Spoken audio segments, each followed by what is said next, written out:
Le agradezco mucho al instituto, a ustedes que me hayan hecho el favor de volver a invitar. Ya había como 4 hombres que no me habían invitado. Eso me invitaban, imagínense, o sea, proyección, pues, si no cobras, pues invítalo, ¿no? Entiendo, ¿no?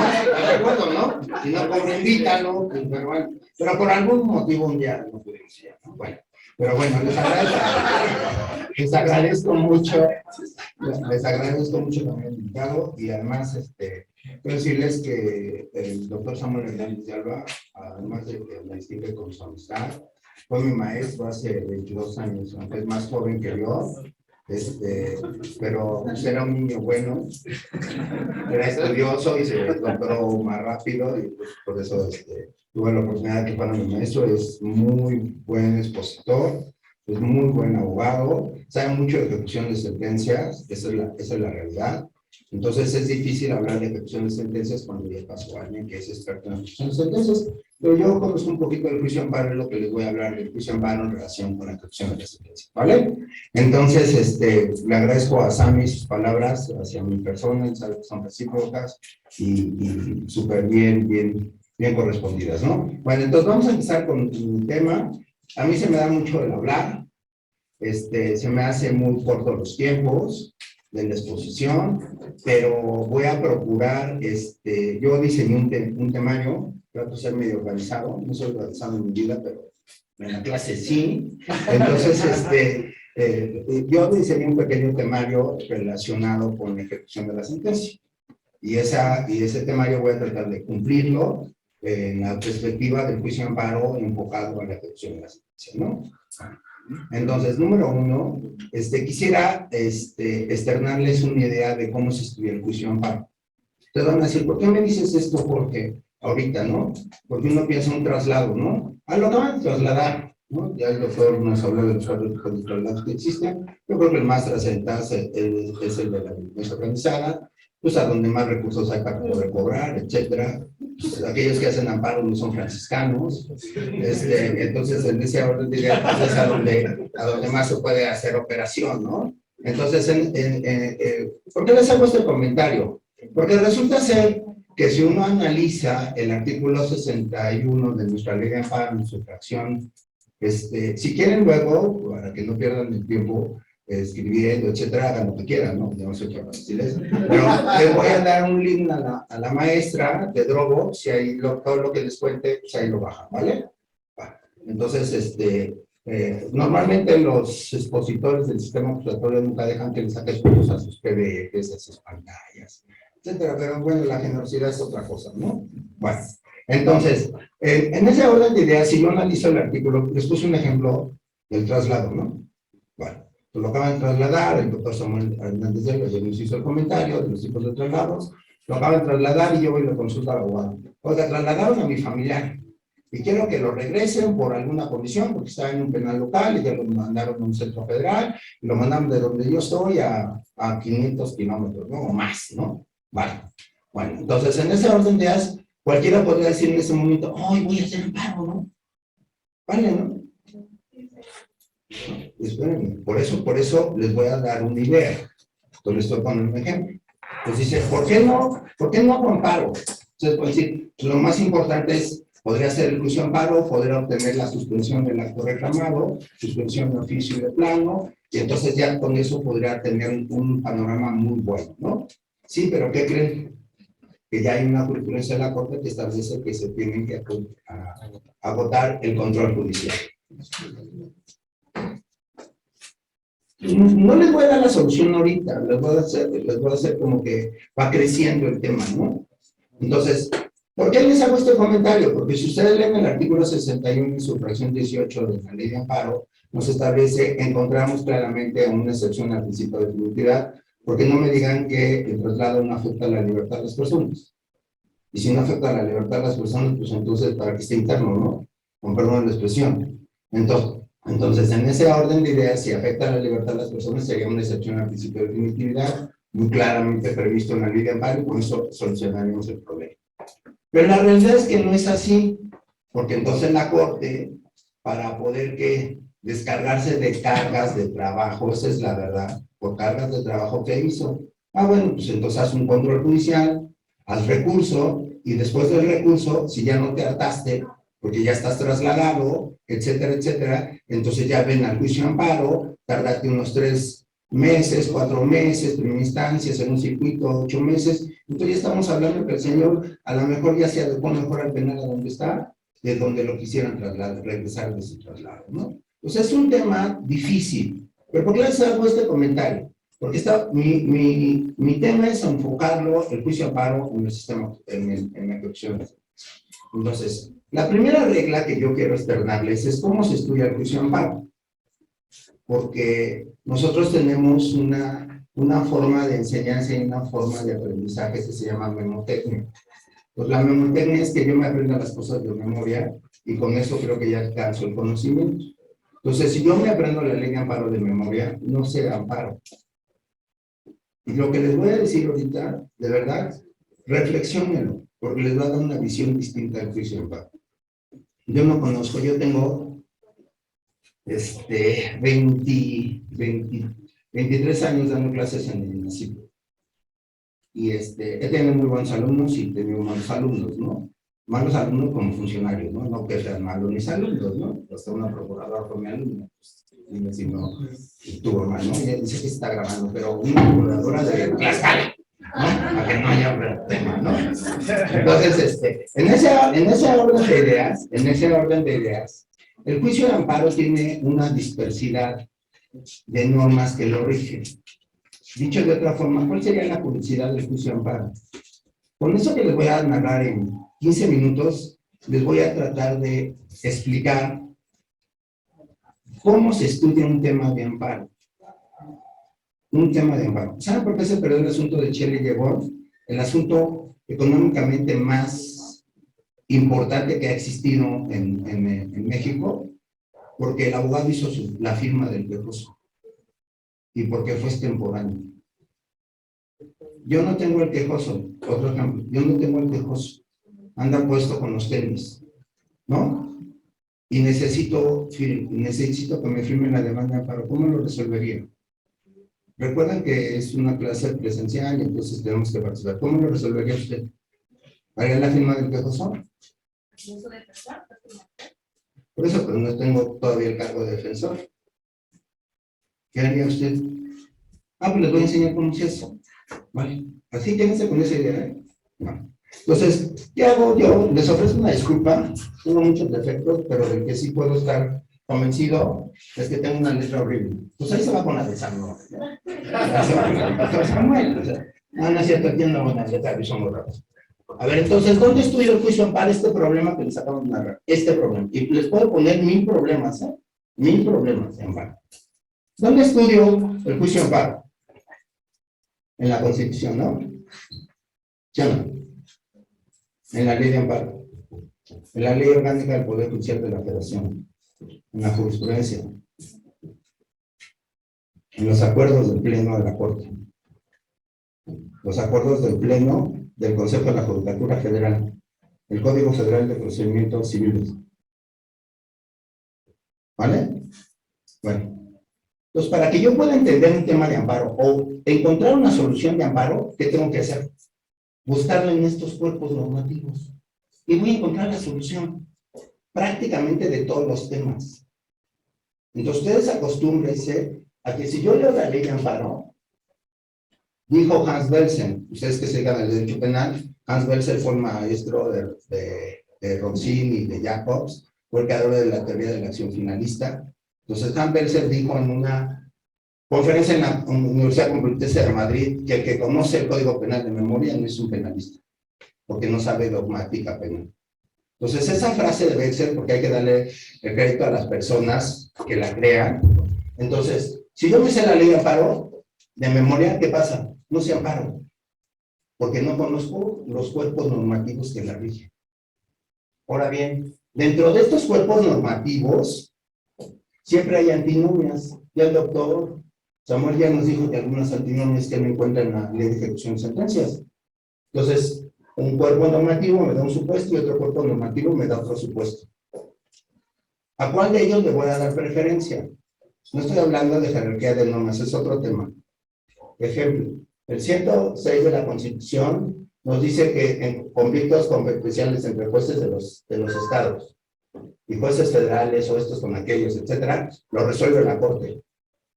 Me voy a la ley orgánica y me dice que es la primera sala.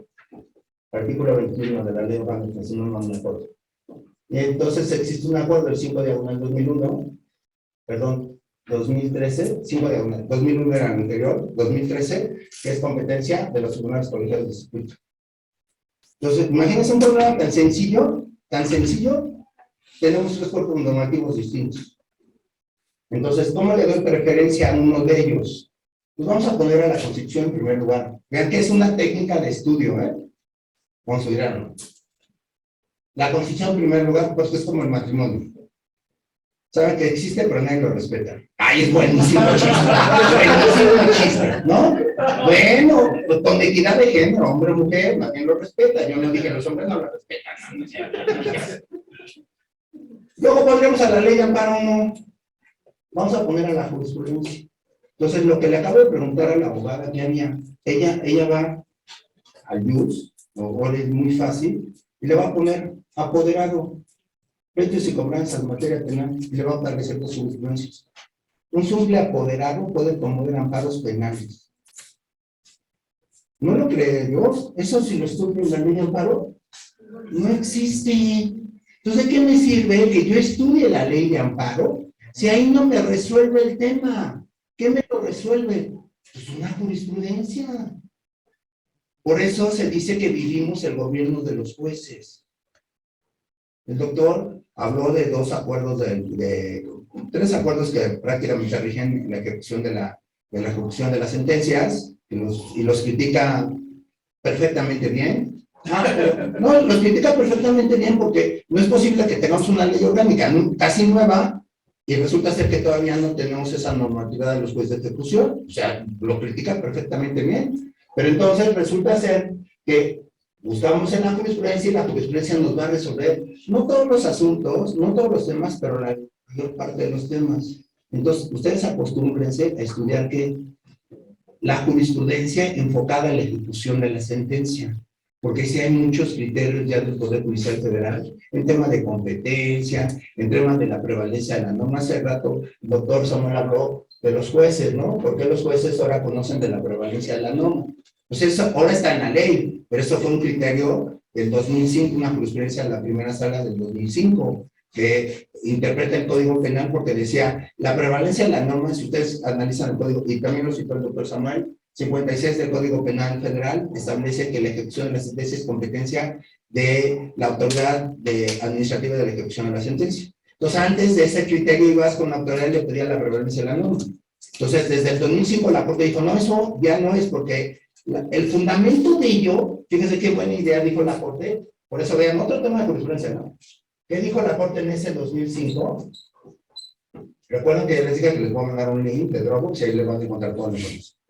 Esa jurisprudencia del 2005, ¿qué dijo? Muy sencillo, la imposición de las penas propia de la autoridad judicial, artículo 21 de la Constitución. Entonces, ¿por qué tu autoridad administrativa la tienes que imponer? ¿Me siguen? Entonces dijo, no, a partir de ahí son autoridades judiciales. Bueno, entonces en ese orden de ideas, ustedes acostumbran a estudiar ¿qué? La jurisprudencia de la Corte, ¿vale? Bueno, y podemos poner muchos casos en este sentido, ¿eh? Ahora bien, a mí me gusta aplicar una teoría que, bueno, no una teoría, es un libro de Neo Séneca, un jurisconsulto que ustedes saben que los romanos enseñaban el derecho a través de la ayuda, ¿no? Hasta que viene la compilación, las 12 tablas, la compilación que hace Justiniano, etcétera, etcétera, ¿no? Entonces, ellos hacen, a Neo Séneca tiene una frase que a mí me encanta, dice, largo es el camino del derecho, corto y eficaz a través de los ejemplos. Entonces, normalmente cuando pones un ejemplo, se entiende perfectamente a la institución, ¿no? Entonces, yo procuro siempre hacerlo, ¿no? Bueno. Entonces, después de esto, ¿a quién pondríamos en tercer lugar? Perdón, yo me equivoqué, puse aquí segundo lugar. Luego, ¿a quién pondríamos? ¿A la ley de amparo? No, a los acuerdos del pleno. ¿Me siguen? Entonces, hay que estudiar los acuerdos del pleno de la Corte. En cuarto lugar, los acuerdos del Pleno del Consejo de la Judicatura Federal, que son los que rigen ¿qué? Los acuerdos que dijo el doctor respecto de la ejecución de la sentencia. Luego, en quinto lugar, vamos a dejar a nuestra ley que vale. En sexto lugar, la ley orgánica, y en séptimo lugar, el Código Federal de Procedimientos Civiles. Entonces, esta breve plática trata de expresar una técnica de estudio del juicio de amparo. ¿Me siguen? ¿Alguna duda, comentario? ¿Nada? ¿Es claro? Vale. Entonces, partiendo de esta premisa, entonces vamos a tratar de diseñar el tema de la ejecución del juicio de amparo. ¿Por qué nosotros estamos hablando de que hay ejecución de sentencia y no pensamos en amparo directo? ¿Alguna reflexión? Bueno, entonces, ¿por qué no hablamos de amparo directo en la ejecución de sentencia? Porque el juicio de amparo directo no procede en el tema de la ejecución de la sentencia. Entonces, amparo ¿qué? Indirecto. Entonces, el artículo 107 de nuestra ley de amparo tiene 9 fracciones. ¿Y a qué fracciones me voy a referir en la ejecución de la sentencia? Entonces, ustedes muy fácil dirán, oye, García, pero yo ya vi la fracción 4. Mi fuerza, tengo fracción 5. Veo la fracción 4. Perdón, no es por desconocimiento, es porque lo hacemos mecánicamente, porque mi maestro, que por lo menos a mí me dio en la licenciatura, decían, a ver, García, lee la fracción 4. Y estaba equivocado. ¿Por qué? Porque es número romano y se pronuncia como arábigos. Y no se dice es cuarta, es 4, fracción 4, ¿vale? Pero lo hacemos mecánicamente, pues así nos formaron, ¿no? Vale. Entonces, la fracción 4 y habla después de ejecución de sentencia. Entonces, usted dice, oiga, pues qué fácil está, García. No, no está fácil. Con perdón suyo, ¿eh? Con perdón suyo, no está fácil. ¿Cuáles son las reglas del artículo del 107 en su fracción 4? 1, que sea un acto de un tribunal. ¿Se percatan? Antes del sistema de ejecución de sentencia no podía ser que esta fracción, porque era una autoridad netamente que administrativa. Ahora sí es esta fracción. Es un tribunal. Contratos antes de juicio y después de juicio. Ahora aquí la pregunta sería, y ya es un tema ya un poco más complejo, ¿cuándo inicia el juicio y cuándo acaba el juicio para los efectos penales? No hay un artículo que nos diga cuándo inicia y cuándo concluye en el Código Nacional ni en la Ley de Ejecución. Pero ¿saben quién lo resuelve? El 170 de la Ley de Amparo. El 170 de la Ley de Amparo me dice, procede el juicio de amparo en la materia penal y se entiende que inicia el juicio por la audiencia inicial y concluye cuando la sentencia ha causado ejecutorio. Entonces, el Código Nacional no lo resuelve nuestra Ley de Amparo. Pero ahora tenemos un problema, porque dice la audiencia inicial. Y la audiencia inicial es una pluralidad de eventos procesales que se pueden dar. Entonces, la pregunta sería, ¿la orden de aprehensión está antes de juicio o dentro de juicio? ¿Me siguen? Si este es el inicio y este es el fin, sentencia ejecutoriada, ejecución de sentencia, ¿me siguen? Antes de juicio, un tribunal, aquí obviamente es un tribunal porque es dentro de juicio, entonces es un tribunal. La orden de aprehensión sería antes de juicio o después de juicio. Desde mi mismo punto de vista es dentro de juicio, pero ya hay un criterio que establece que la orden de aprehensión es un acto fuera de juicio. ¿Me siguen? Bueno, creo yo que está equivocado. Y aquí les voy a decir una frase. ¿De qué color es el saco de la abogada? Usted no, usted. ¿De qué color es? Ahí está re difícil. Ah, usted. Yo digo que es verde. Existen verdades, mentiras y la jurisprudencia de la corte. Es en serio. La jurisprudencia no es un juicio absoluto. Hoy nos dice la corte un tema y después la retoma y lo cambia. ¿Me siguen? Piensen en el más grave, la prisión vitalicia. dijo que era inconstitucional y ya dijo que ahora es constitucional, ¿no? Imagínense, ¿no? Bueno. Entonces, en ese orden de ideas, el tema de la ejecución, ustedes dicen, ejecución de sentencia, sí, ya está resuelto el problema. ¿Por qué? No está resuelto el problema. Porque la ejecución de la sentencia implica una diversidad de actos procesales. Y esa diversidad de actos procesales culminan con una última resolución. Entonces, dicho de otra forma, para que yo pueda pensar en un amparo, en ejecución de sentencia, me tengo que esperar hasta que se dicte que la última resolución. Esta es la sentencia que causó ejecutoria. Y yo tengo aquí diversos actos procesales. ¿Estos tienen autonomía de impugnación? ¿Me sigue? Le reitero, estamos hablando de amparo proyectado a la ejecución de sentencia. ¿Vale? Bueno. Entonces, ¿estos actos tienen autonomía de impugnación? No, porque me tengo que esperar hasta que se dicte ¿qué? La última resolución. ¿Me sigue?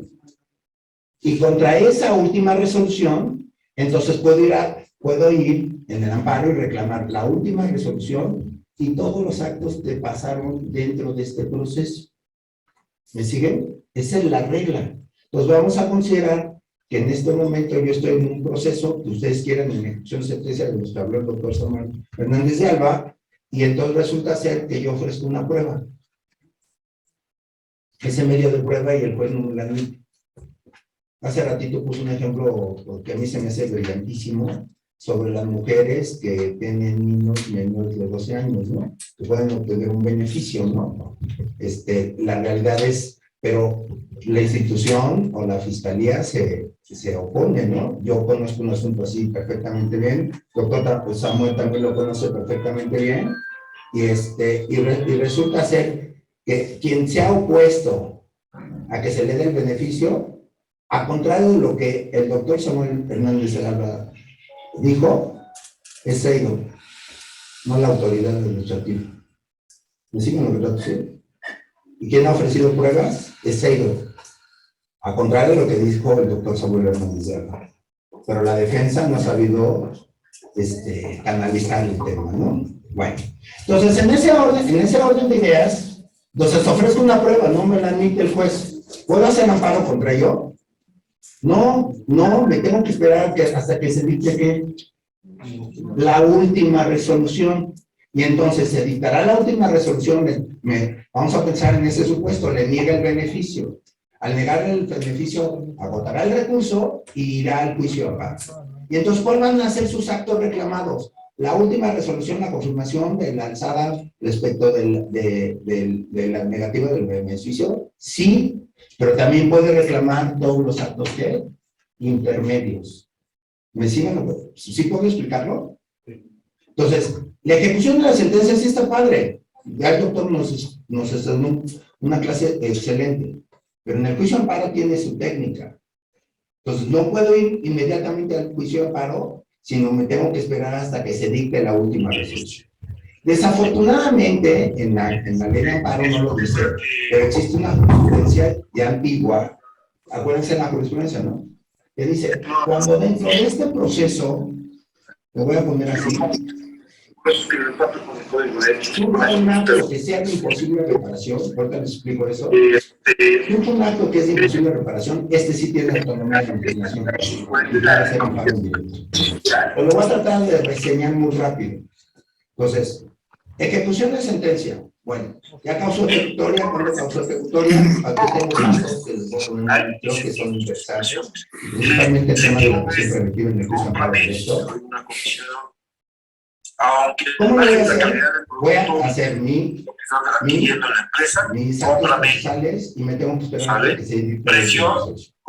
Me impugnaré y haré amparo. Y voy a reclamar todo lo que pasó desde ese proceso de ejecución. ¿Comentarios o preguntas? ¿Es claro? Bueno, el doctor Samuel también nos dijo que resulta ser que hay actos de prisión preventiva que también están sujetos todas las empresas, en todas las entidades, en todas las y que también se países. por la ley de ejecución. ¿Me siguen? Entonces, estos actos ya no los voy a ubicar yo en la fracción 4, porque ya es un acto dentro de ¿qué? De juicio. Entonces, con esto, quiero externar que entonces, para el juicio amparo, tratándose del tema de nuestras charlas, voy a tener la fracción 4 en ejecución de sentencia y la fracción 5 en actos dentro de juicio. ¿Me siguen? Vale. ¿Algún comentario o pregunta? ¿Nada es claro? Vale. Entonces, actos dentro de juicio rápido para que no se aburran, porque si no, se van a aburrir. Entonces, no, la realidad es que yo espero que no se aburran. Bueno, a ver, rápidamente, los actos dentro de juicio. El artículo 107 en su fracción 5 ha sido el artículo más estudiado dentro de la historia del juicio amparo, el más estudiado. Si ustedes le ponen en el news de la Corte actos sin posible reparación, le van a aparecer 4,000 veces.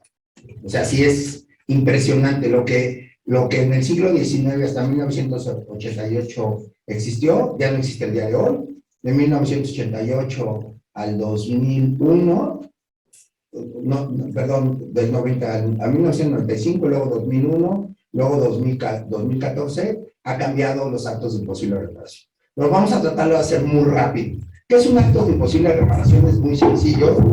Por ejemplo, si yo les diría ahorita, abogado, ¿por qué pongo un amparo contra un auto de vinculación y desamparo indirecto?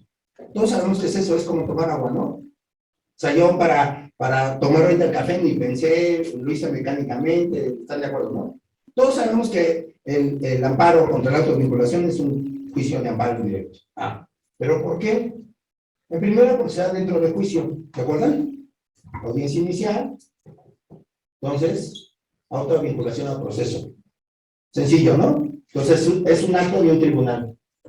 Dentro del juicio, ¿están de acuerdo? Ya dijimos cómo se resuelve el juicio, cuándo empieza y cuándo acaba. Yo no lo estoy inventando. Nuestra ley de amparo actual lo dice. La ley de amparo del 1936 ni la del 19 lo decía, ¿eh? No decía cuándo empezaba el juicio, pero la primera violación procesal en materia penal que contemplaba la ley de amparo de 1936 era que no se le haga saber el nombre del acusador y el motivo de la acusación. Y eso pasaba ¿dónde? En la declaración preparatoria. Entonces entendía que el juicio empezaba cuando se ejercitaba la acción penal y se radicaba el asunto. ¿Me siguen? Pero la ley de amparo ni ninguna norma no lo decía, solamente hoy la ley de amparo no lo define. Bueno, entonces es un acto de un tribunal dentro del juicio que tiene una ejecución sobre las cosas o las personas, y aquí lo importante, de imposible reparación. ¿Qué es ese tema de imposible reparación? Si en algún día, yo cuando hago examen soy horrible, el doctor Samuel es más rudo que yo, los exámenes de lado, en serio se los juro, ¿eh? Yo lo he visto y reprobó un amigo mío, imagínense, ¿no? Y es su conciencia lo tendrá, ¿no? Entonces, pero bueno, no, es un abogado enérgico y exige calidad, ¿no? Bueno, y entonces en ese orden de ideas, muy rápido, ¿qué es un acto de imposible reparación? Si yo les preguntara ahorita qué es un acto de imposible reparación, muy sencillo, derecho sustantivo, se acabó el tema. Con eso es más que suficiente para entender que es un acto de imposible reparación. ¿Me siguen? Ya acabó el tema, ¿vale? ¿Comentarios o preguntas? Vale. Entonces ya les expliqué por qué procede el juicio amparo en ejecución de sentencia y dentro del juicio cuando se trata de actos de prisión preventiva, ¿no? Referidos a la prisión preventiva, ¿no? Vale. Entonces, en ese orden de ideas, yo conforme a mi temario que diseñé, les voy a hablar ahorita, el primer tema que yo tengo que, según yo, quiero hablarles es, ¿quiénes pueden ser quejosos dentro del sistema, ¿no?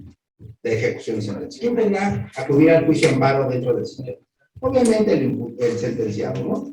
Sin lugar a dudas. Nada más. La víctima, ¿no? Fíjense que es un lenguaje, gracias a Dios lo dijo.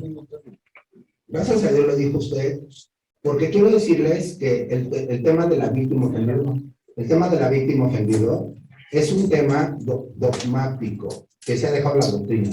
Pero en las leyes de víctimas, la Ley General de Víctimas y la Ley de Víctimas de la Ciudad de México y su Ley de Víctimas del Estado ya no habla de ofendido. Ya solamente habla de víctima. Nuestra ley de amparo comete ese grave error de establecer como quejoso, como tercero interesado a la víctima ofendida, porque técnicamente en la ley ya no existe el ofendido. ¿Me sigue? Bueno, entonces, pero qué bueno que hizo usted el comentario. Pero vamos a empezar en la víctima ofendido, quejoso, no tengo problema. Y nada más, la víctima ofendido, imagínense reparación del daño, doctor Samuel, y ese es un tema que se los dejo de reflexión, reparación del daño. Mi vida, jurídica le he tratado de llevar al juicio amparo toda mi vida, ¿no?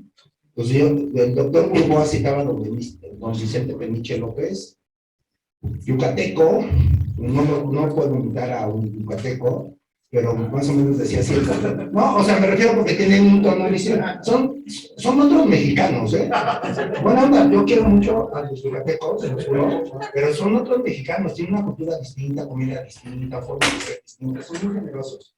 Bueno, decía, el juicio de amparo es tan bello que tiene nombre de mujer. Es frase de Vicente Peniche López. Vicente Peniche López, a lo mejor ustedes no lo ubican, pero fue maestro de amparo del doctor Burgoa en la Escuela Nacional de Jurisprudencia. Bueno, entonces en ese orden de ideas, y creo que está don Ignacio Burgoa, ya no, su hijo, creo que iba a estar el día de hoy, si está ahí me escucha, me sabe que le tengo mucha respeto y admiración a sus padres, ¿no? Y a él también. Bueno, y entonces en ese orden de ideas, yo le agregué una frase. El juicio de amparo es tan bello que tiene el nombre de mujer, y así, también que tiene el nombre de mujer. Y así como se requiere una vida para entender a la mujer, también se requiere una vida para entender el juicio de amparo. Los dos son re difíciles y son proyectos de vida. ¿Es en serio lo que les estoy diciendo? Son re difíciles y son proyectos de vida. Porque el señor licenciado será experto en el sistema acusatorio. Pero cuando él analiza un asunto, lo ve en una óptica. Y cuando alguien que hace amparo lo ve desde otra óptica. Acabo de hacer un amparo por una tortura.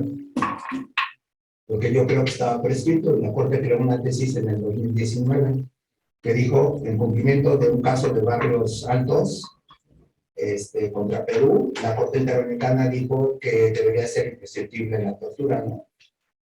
Y entonces, pues, a mí me hacen eso y yo hago amparo. Se los dejo de reflexión. Me dicen, derecho de la víctima. Hace rato el doctor Samuel habló de la víctima. Dijo, no se puede aplicar retroactivamente solamente en beneficio.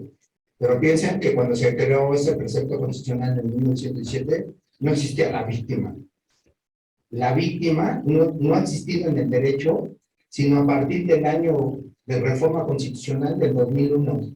Antes la víctima, pues, era mi suegra, ¿no? Por tener este tipo, ¿no? ¿Entienden? No se vayan a enojar. Es una broma. Tengo autorización por escrito de que me dice que sí. ¿Vale? Bueno, y entonces no existía la víctima. Entonces hay que entender el precepto constitucional que habla en perjuicio. Porque ahora cuando aplicas en perjuicio algo, pues ya tienes dos, que la víctima y el imputado. ¿Me siguen lo que trato de decir? Entonces yo me amparo muy fácil. Fíjense cómo es una aplica distinta, ¿no? Yo me amparo, digo, a ver, víctima, estoy de acuerdo, tiene el derecho a la dignidad humana y consulta prohibida a la tortura en el 22 de la Constitución. Me late. ¿Y dónde dejo el derecho del imputado? ¿Dónde dejo el derecho del imputado de no retroactividad de su perjuicio? ¿Dónde dejo el derecho del imputado el pro homine? ¿Dónde dejo el derecho del imputado de la certeza jurídica? Porque yo cuando cometí la tortura sabía que prescribía. Y ahora me sales de que ya no prescribe. Se lo estoy diciendo, es en serio. Analicen lo que les estoy diciendo. La retroactividad en beneficio. Le estás aplicando retroactividad en perjuicio y estás violando el 14. No sé si puedo explicarme, ¿no? Entonces, en el juicio de amparo, la óptica de ver las cosas es distinta de ver las cosas. Un humilde comentario, ¿no? Gracias a los doctores. Bueno, entonces, en ese orden de ideas, estábamos hablando del tema, les voy a hablar del tema de la reparación del daño, ¿no? Como nuestro primer tema proyectado en el juicio de amparo. La reparación del daño. Dijimos, ¿quién puede ser quejoso? Ese era el tema, ¿no? ¿Quién puede ser quejoso? Nada más, y les puse un ejemplo de la reparación del daño.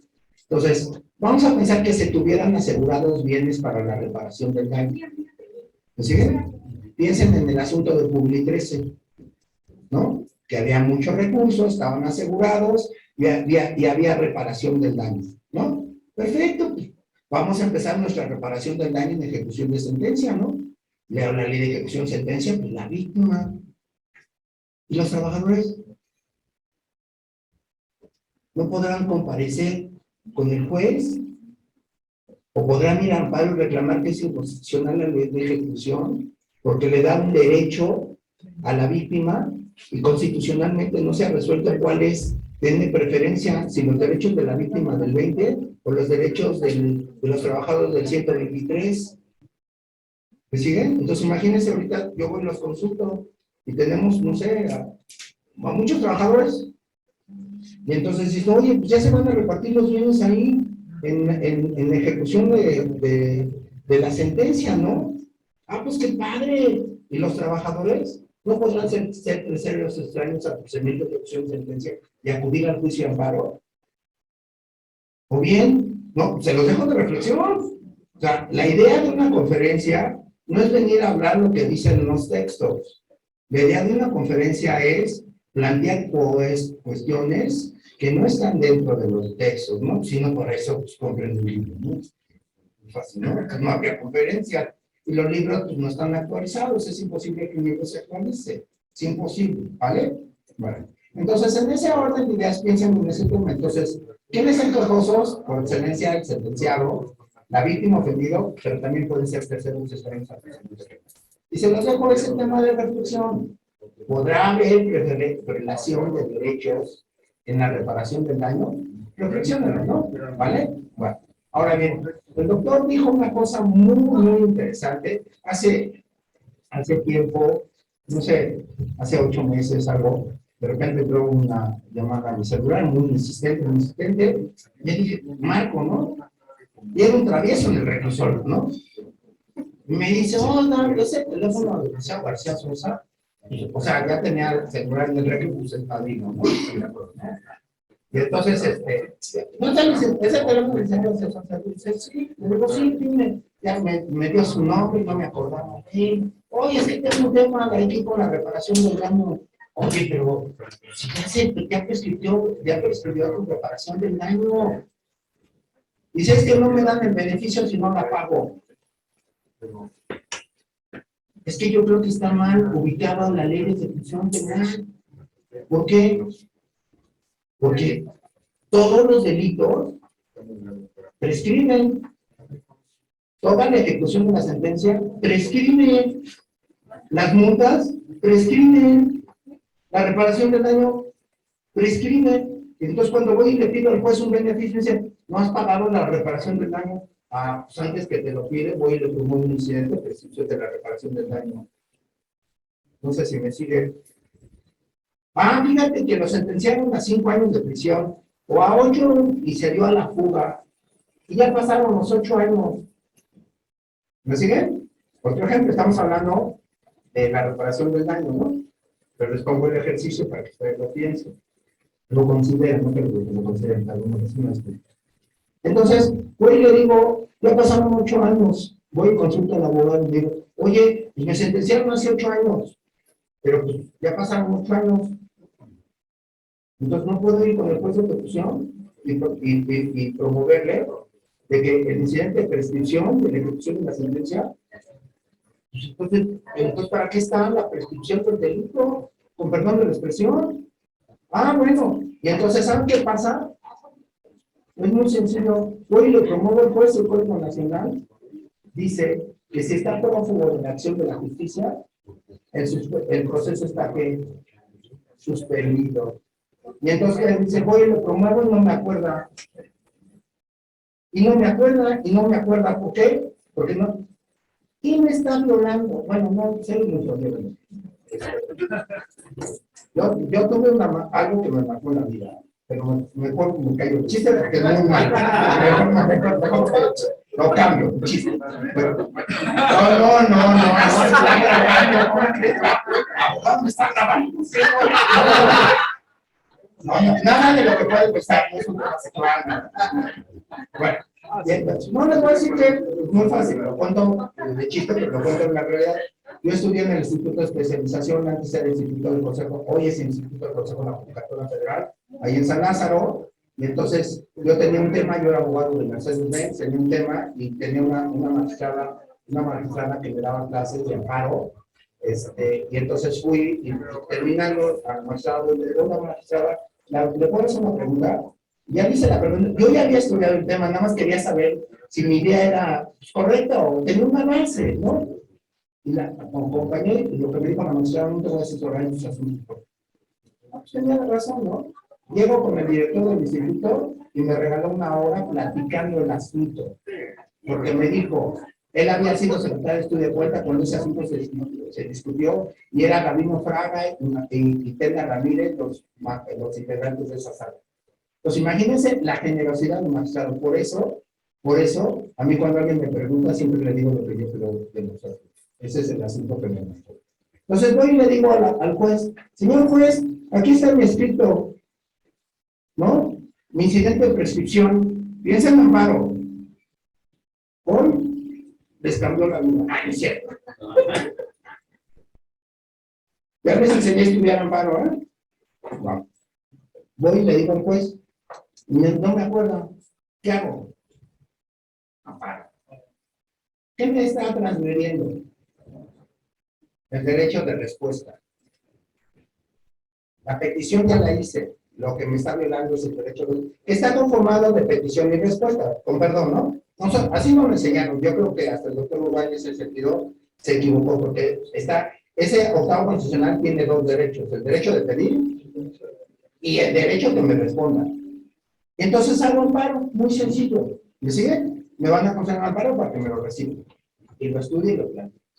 Entonces, en ese orden de ideas consideren que los jueces, yo creo que está mal el tema de la reparación del daño en el código. Porque si bien es cierto que se exige la reparación del daño, también se exigía la reparación del daño antes de que estuviera la ley de ejecución de sentencias. Punto. Pues yo creo que lo más importante es considerar lo que yo les acabo de mencionar.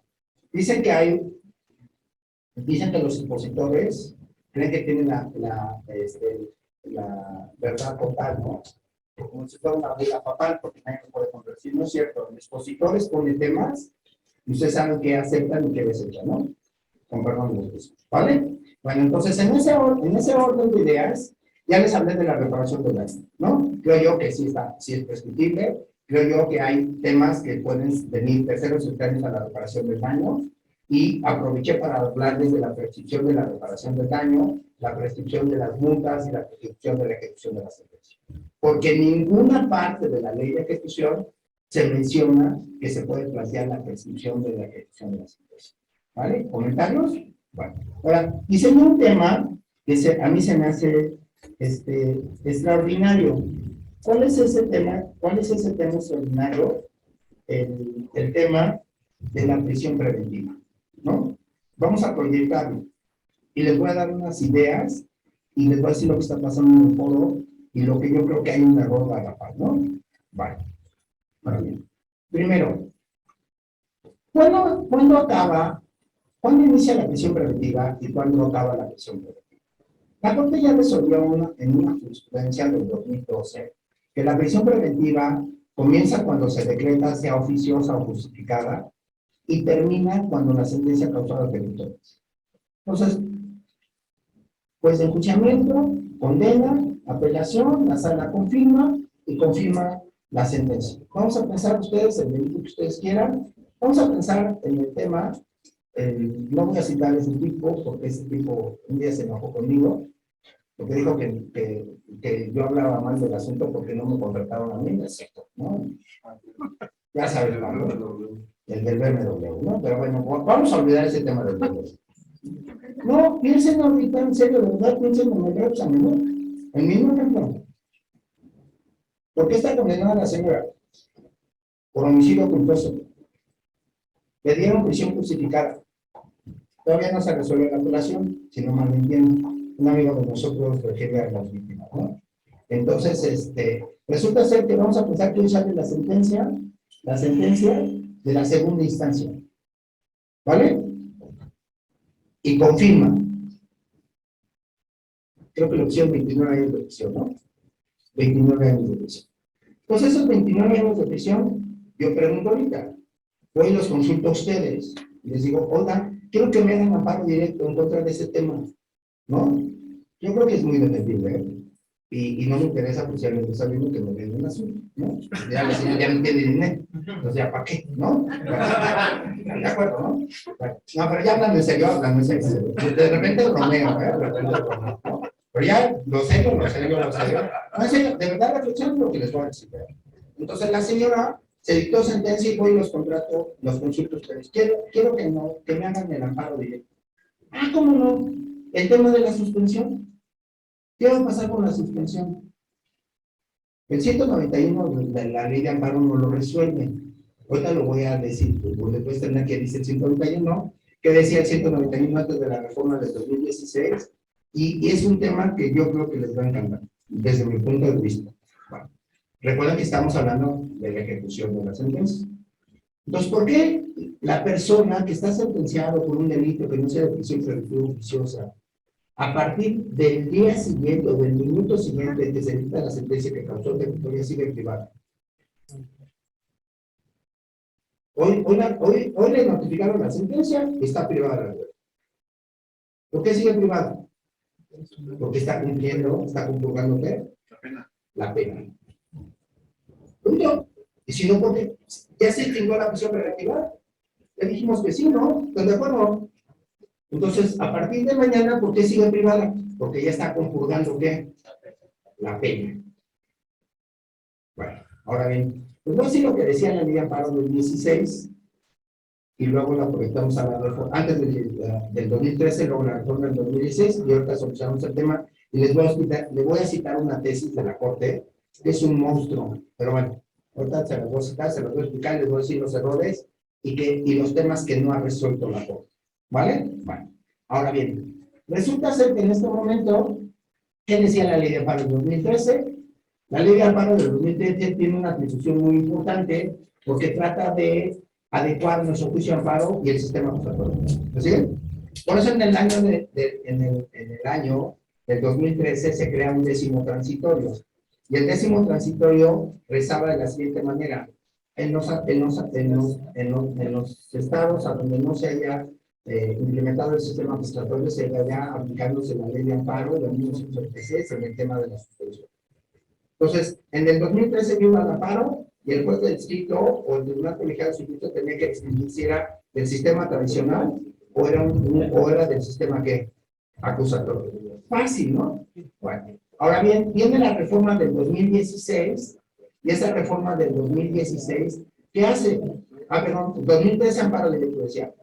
En el juicio de amparo, si se trata de una sentencia que tenga pena corporal, se considera la suspensión para los efectos que el quejoso quede a disposición del tribunal colegiado de circuito respecto a su libertad por conducto de la autoridad responsable. Quien podrá ponerlo en libertad provisional, en libertad caucional, siempre que lo solicitara y procediera. Entonces está padrísimo, porque entonces yo iba al unitario y le decía, amparo directo, concédeme la suspensión y otórgame la libertad caucional. ¿Qué era la libertad caucional? Pues no es otra cosa que las obligaciones procesales, porque no era libertad provisional bajo caución, libertad caucional, ¿vale? Y entonces sí, yo le decía, sí procede. ¿Por qué sí procede? Porque no es de prisión preventiva oficiosa. Ah, y entonces, en ese orden de ideas, el militar me tenía que conceder la libertad, aunque yo veniera con justificada, ¿me siguen lo que tengo que decir? Entonces, trasladen esto al asunto de la señora del examen.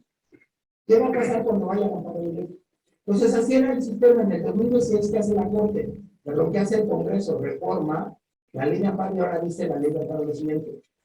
La suspensión en amparo directo cuando se trata de sentencias con pena corporal se ordenará de oficio y de plano. La libertad quedará a disposición del Tribunal Colegiado de Circuito por conducto de la autoridad responsable. Le quitó que se podía otorgar la libertad caucional y se pudiera pedir la libertad que caucional. Entonces la Corte, 2016, en el 2018 la Corte tenía una tesis, les voy a decir el número que no lo sé de memoria, pero en el material se los doy, la 77 de abril del 2018. Y en esa tesis la Corte lo que dijo es libertad caucional. El legislador la omitió, la quitó en el 2016 y por lo tanto no puede aplicar ultraactivamente la ley de amparo de 2013 y traerla al presente.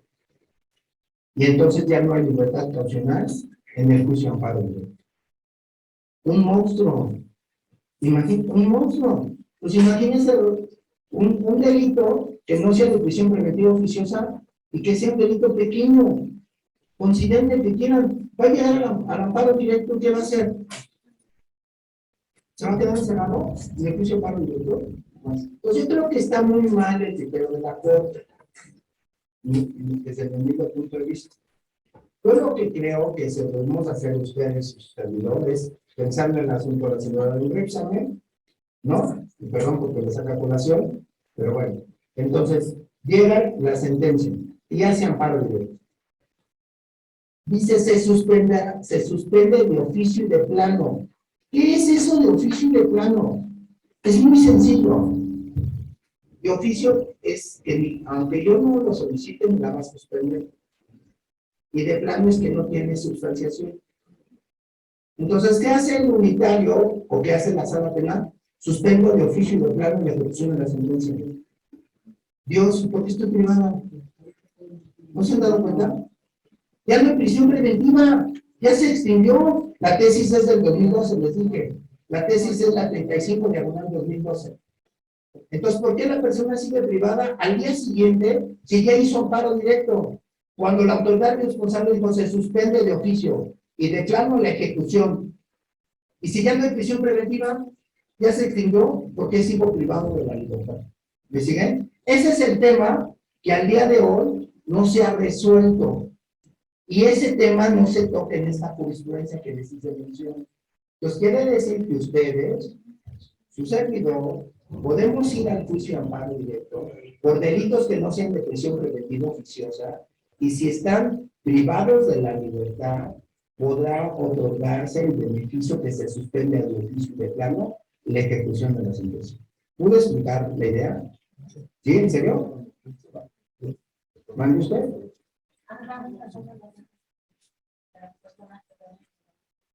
Por eso, por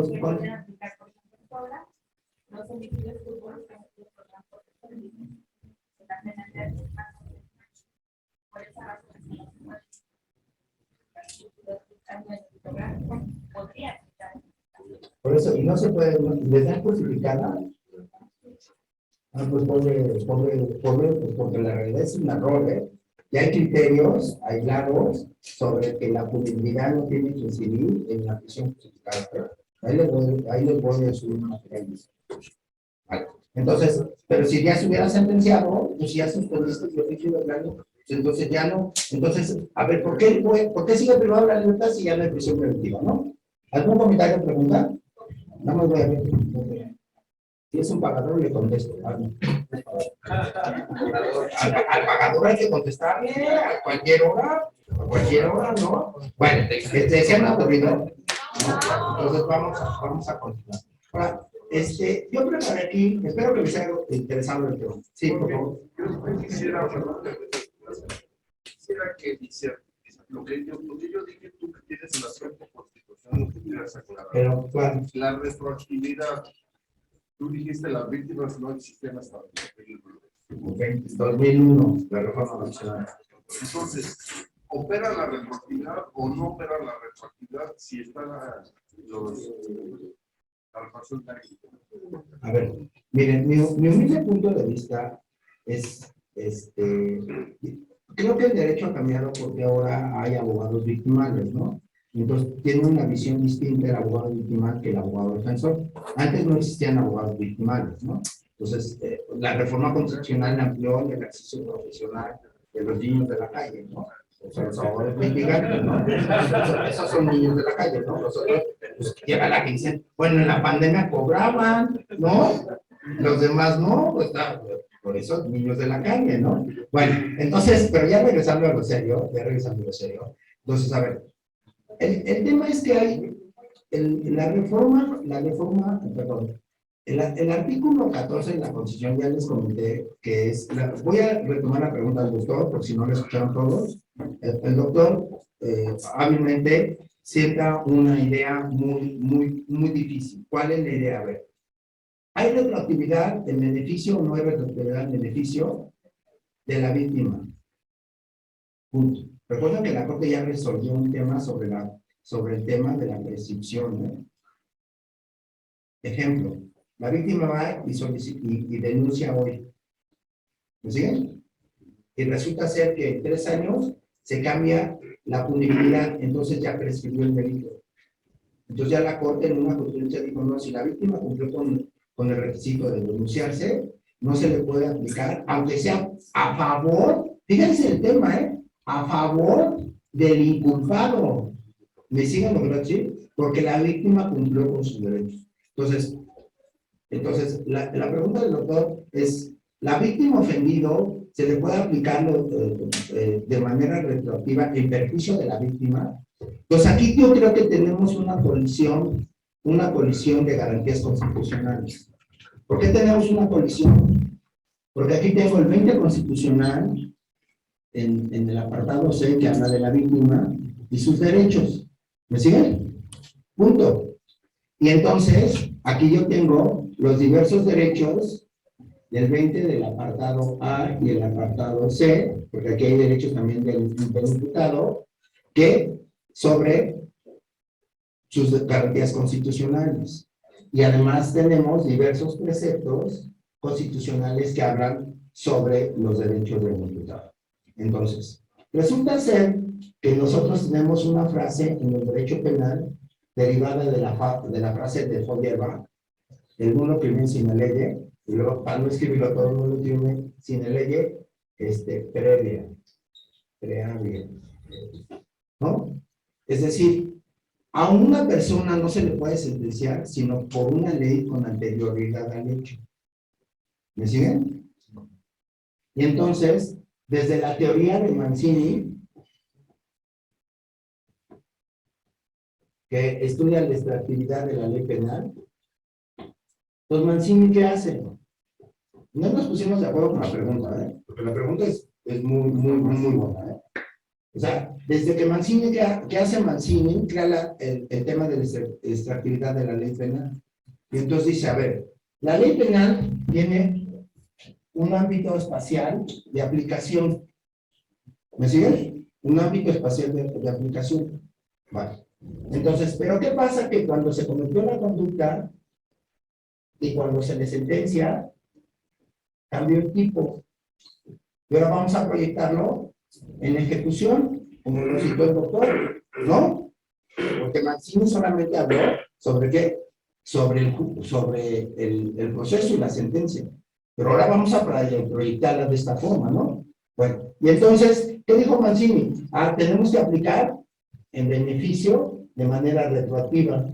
Si la nueva ley es que más generosa, pero Mancini pensó en el imputado, no en la víctima ofendido, no, ya les dije, no existían.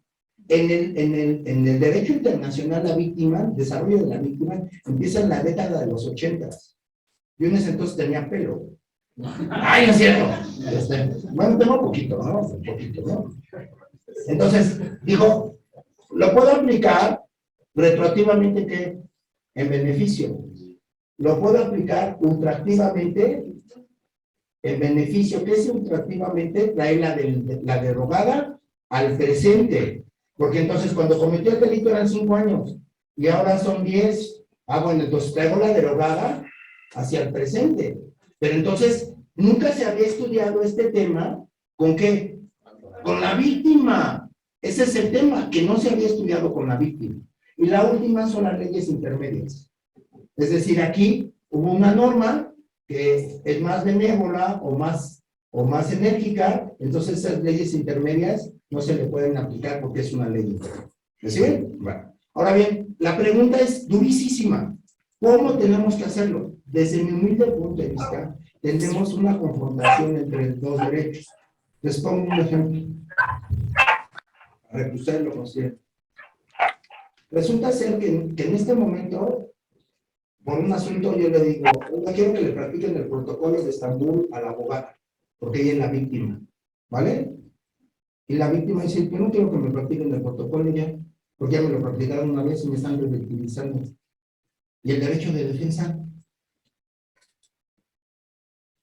La única excepción que se tiene es en el caso de los menores, que se revictimizan y son víctimas en segundo grado. ¿Me sigue?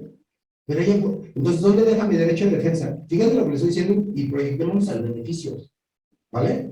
¿Dónde deja mi derecho de defensa? ¿Dónde deja mi presunción de inocencia? ¿Dónde deja el octavo de la Convención Americana de Derechos Humanos que yo puedo ofrecer pruebas en contra de todas las de cargo y puedo ofrecer mis pruebas de descargo?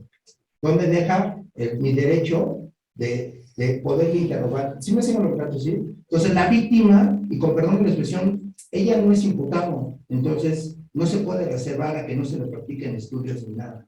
Y si ustedes analizan lo que era el 123 y el 123 bis del Código Federal de Procedimientos Penales, permitía que el MP federal pudiera ir con el juez y pedirle que se le pudieran practicar aún al imputado los exámenes. ¿Me siguen? Bueno, entonces ya con este preámbulo voy a regresar a la pregunta del doctor. Entonces, en ese orden de ideas, creo yo que al día de hoy tenemos una confrontación entre derechos, entre los derechos de la víctima y los derechos de quién, del imputado. Y desde mi humilde punto de vista, con perdón de la forma que les voy a decir, y todos hemos sido víctimas alguna vez del delito, de un delito, todos. Entonces, resulta ser que con base en eso creo que deben de prevalecer los derechos del imputado. Pero ¿de qué depende? Que nosotros en los amparos lo hagamos. Porque si no, lo hacemos, y con perdón de la expresión, no porque esté en contra de las víctimas. Como que la tendencia es proteger a la víctima, y está bien, pero cuando exista confrontación entre los derechos de la víctima, imagínense, no les voy a decir de quién era el asunto, pero fue procurador, y estaba defendiendo a un fiscal. Ya se me salió. No, reflexionen lo que les voy a decir, reflexionen. Unas personas, unos hijastros, van y denuncian a la madrastra. La exesposa mata al exesposo. Es serio, ¿eh? Pero los hijastros vienen y la denuncian y la meten a la cárcel por fraude procesal. En ese momento ofrecen pruebas, vienen a declarar. Y entonces hábilmente el licenciado, como hijastro, dice: me reservo a declarar. Porque el Código Federal dice que me tengo que reservar a declarar. ¿Por qué? Porque tengo una relación de parentesco. ¿Ustedes qué opinan? Pues si son las víctimas. Pues imagínense, si al rato me acusa de violación, entonces tampoco lo puedo interrogar porque tengo una relación de parentesco. Ese 192 del Código Federal de Procedimientos Penales se creó para beneficio de quién, del imputado, no de las víctimas, con perdón de la expresión. Entonces, si tengo un derecho de reservarme, porque tengo una relación de parentesco, ¿dónde queda mi derecho de defensa y mi derecho de plenitud de defensa? ¿Me siguen lo que trato de decir? Pues vean que hay una colisión entre derechos. Entonces, desde mi punto de vista, depende que nosotros lo hagamos en el juicio de amparo y confrontemos estos derechos de la víctima. El doctor hizo una reflexión muy padre, la prevalencia en la norma, y habló del 199, que yo también había pensado hablarlos en la par y voy a aprovechar ahorita el tema más. Viene, se quita un tipo penal y el doctor dijo muy hábilmente: lo dejo en libertad. Y todos pensamos que sí, y también hizo una reflexión, pero también hay que considerar una cosa.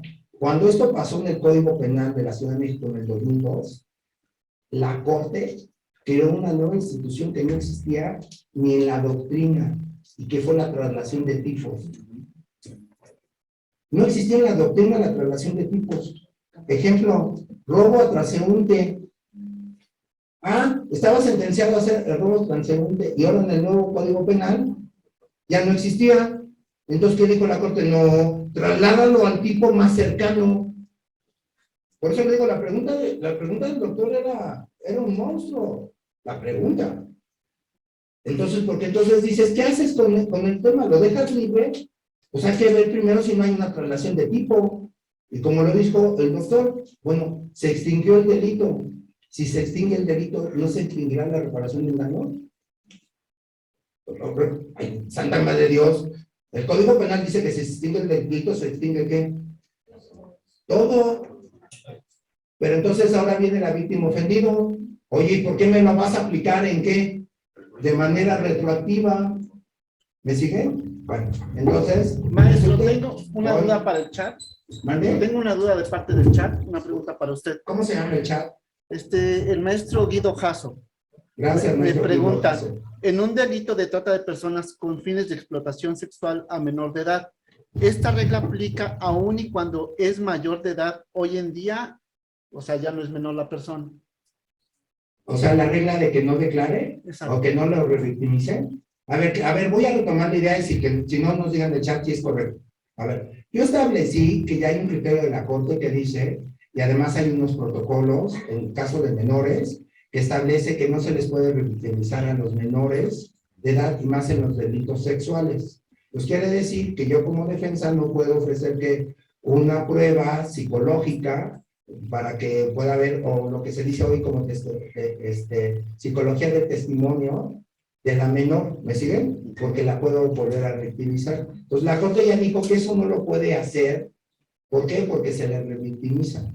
Y la pregunta del maestro es, era Juanita, tenía 16 años, y el proceso se está llevando ahorita en el 19, y en el 19 ya es adulta. Yo creo que la regla está exenta.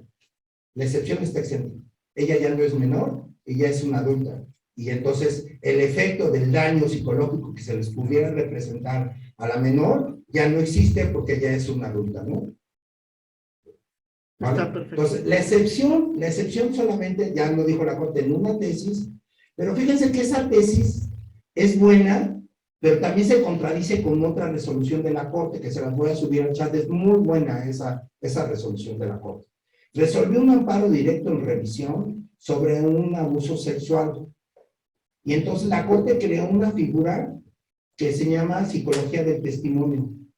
Si ustedes ven, mi clase se ha basado en las actuaciones, o lo que dice como lo dicen los españoles, la doctrina judicial. ¿Me sigue? Hay que estudiar la jurisprudencia de la Corte, chicos y chicas, ¿no?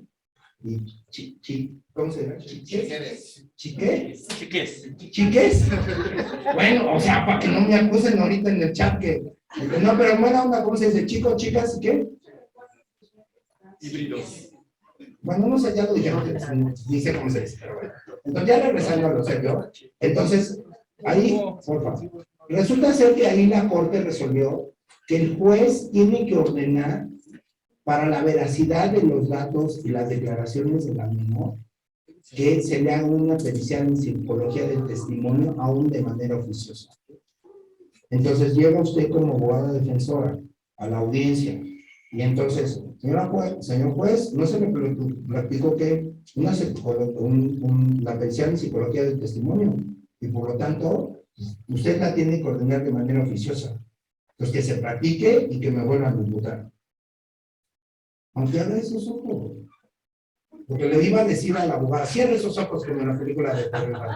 ¡Ay, no es cierto! Porque me hace así. Bueno, no lo inventé, yo le estoy diciendo lo que dijo la Corte. Entonces, esa psicología del testimonio, ¿qué implica?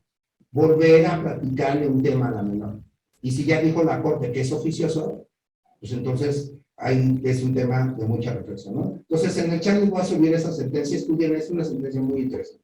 ¿Vale? Bueno, no en el chat, en el link de Roblox que les voy a mandar a la maestra, ¿no? Bueno, entonces, y la maestra, miren, ahí chateando, sin hacer caso, ya revisando el cerebro. Entonces, ¿algún comentario o pregunta? Entonces, retomando, estimadísimo doctor, creo yo que hay una confrontación entre derechos y el 14 constitucional estaba diseñado cuando no existía la víctima.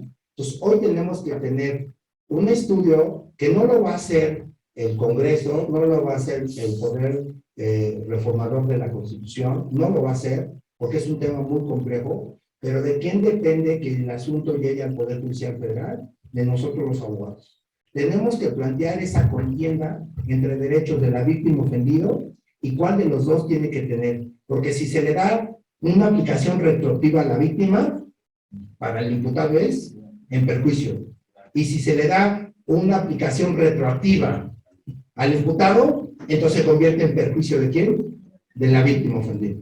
Entonces es un tema nuevo dentro de nuestro ejercicio profesional, pero sin lugar a dudas yo creo que debe de prevalecer el derecho de defensa y el derecho de la presunción de inocencia. Ese es mi punto de vista. Sí. Y otra precisión, cuando comentaste lo de los trabajadores, totalmente cierto, porque hay una figura en la asignación de ejecución para el caso de ejecución de sentencias en contra de personas jurídicas.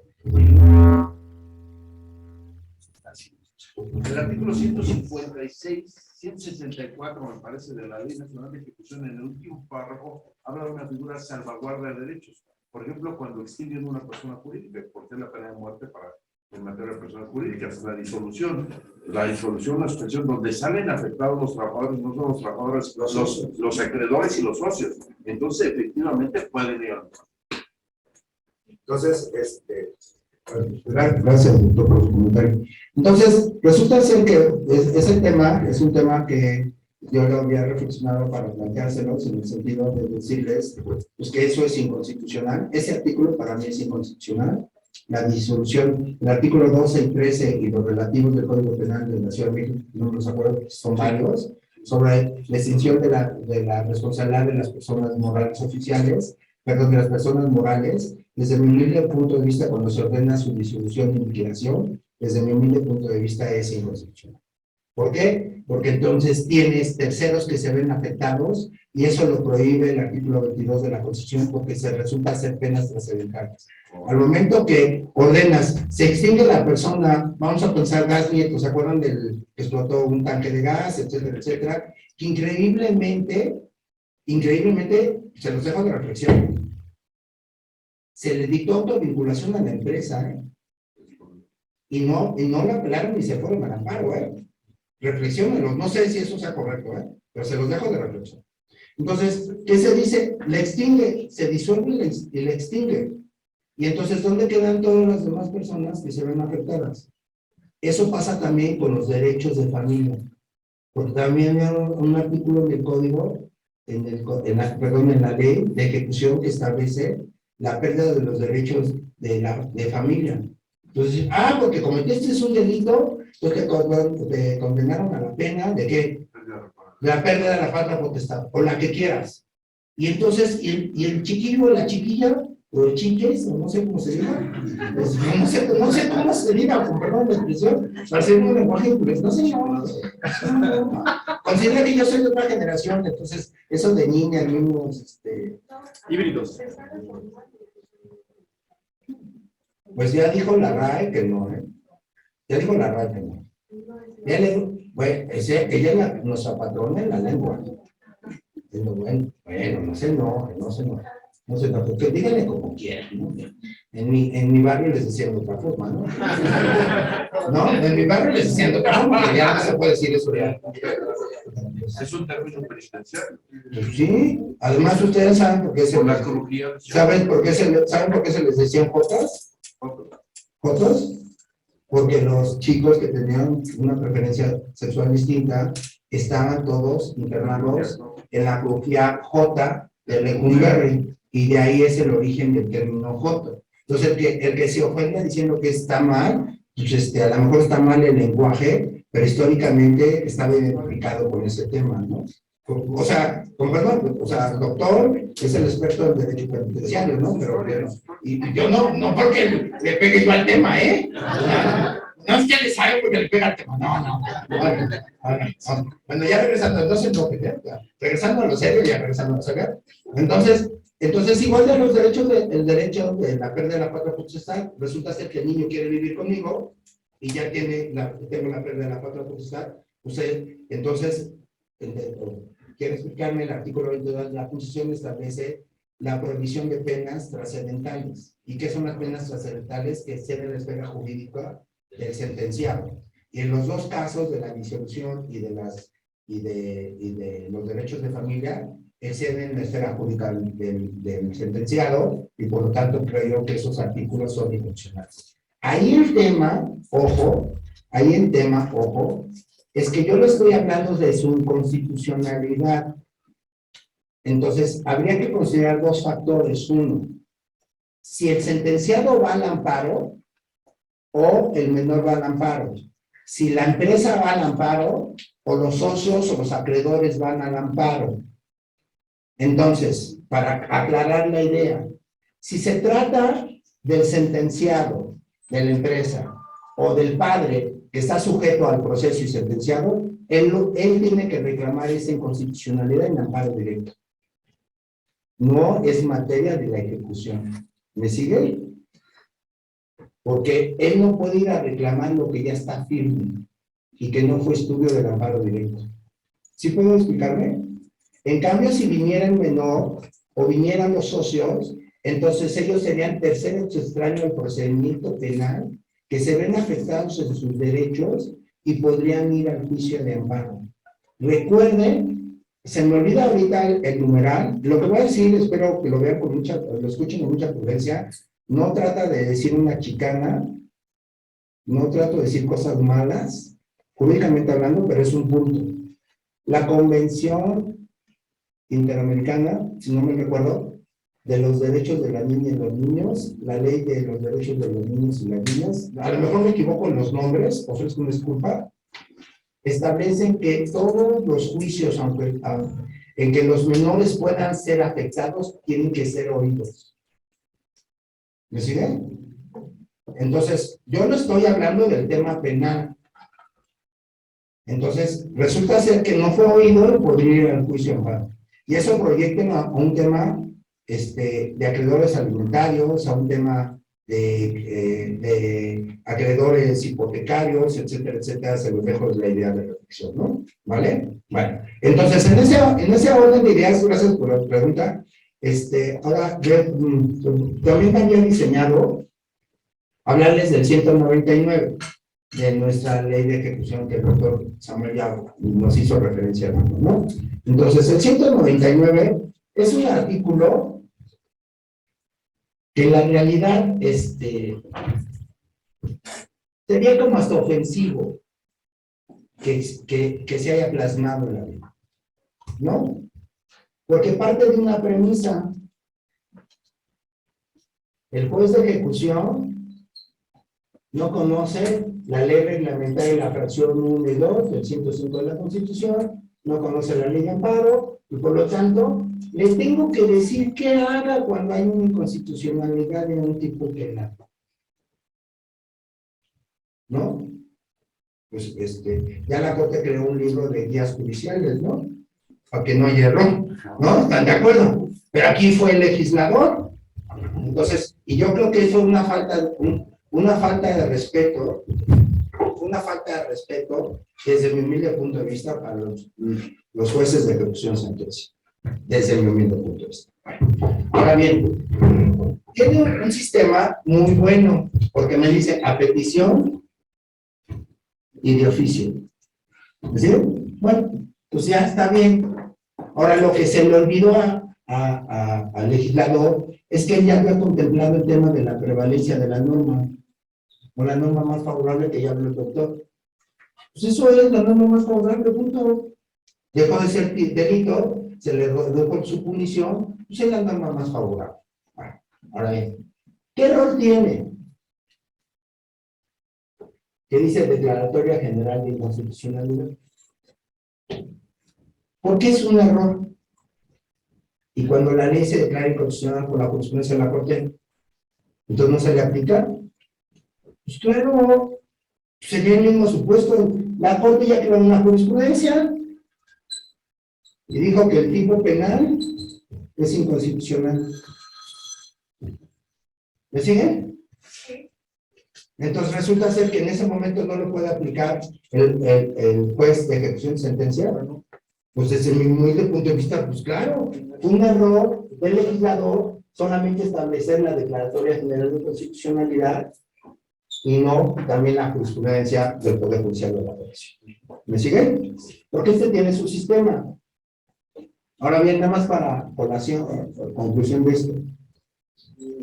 Esta ley, esta Declaratoria General de Inconstitucionalidad, se crea en la reforma del 2011, y entonces se crea en el 107 de la Constitución y está regulada en la ley reglamentaria de la fracción 1 y 2 del 105 y también en la ley de amparo. ¿Por qué? Porque la diferencia entre que una ley sea declarada inconstitucional por la jurisprudencia de la Corte, ¿qué hago yo cuando la ley es declarada inconstitucional por la jurisprudencia de la Corte? En ejecución de sentencia, ¿qué hago? Voy y le pido al juez esto del 199. ¿Me siguen? Ahora bien, pero si no estoy en ejecución, es durante el proceso. ¿Sí me siguen? Voy y se la planteo al juez en cualquier etapa, al juez de control, al juez de enjuiciamiento, y me lo niega. ¿Cómo hago valer que la ley ha sido declarada inconstitucional por la jurisprudencia de la Corte? Vía amparo. ¿Me siguen? Vale. ¿Y qué hago si la ley se declaró inconstitucional por una declaratoria y no estoy con el juez de ejecución, estoy durante el proceso y se aplicó la ley en mi contra? ¿Qué hago? ¿Amparo? No. Hago el incidente previsto en el 210 de la ley de amparo. Es un incidente de denuncia de violación a la Declaratoria General de Inconstitucionalidad. O sea, no hago amparo, sino hago un incidente. Es como una especie de amparito chiquito. ¿Me siguen lo que sí? Entonces hago el incidente y no hago amparo. ¿Algún comentario o pregunta? ¿Sí es claro? Entonces, creo yo que tiene un error. Para mí, no debería de existir ese 199 desde mi humilde punto de vista, punto, porque ya toca otras veces la prevalencia de la norma. Y segundo, debemos incluir a la ley de amparo y ese es el sistema que tenemos para resolver. ¿Algún comentario o pregunta? ¿No? Bueno, entonces voy a seguir haciendo voy a ver mi sketch, ¿no? Vale. No, o sea, de los temas que les quiero contar, ¿no? Ya les hablé de la definitividad, ya les hablé del tema. Entonces, vamos a ver si ustedes no tienen inconveniente o tratar de explicarles algunos temas sobre la inconstitucionalidad de supuestos de nuestra ley, ¿no? ¿Vale? Vale.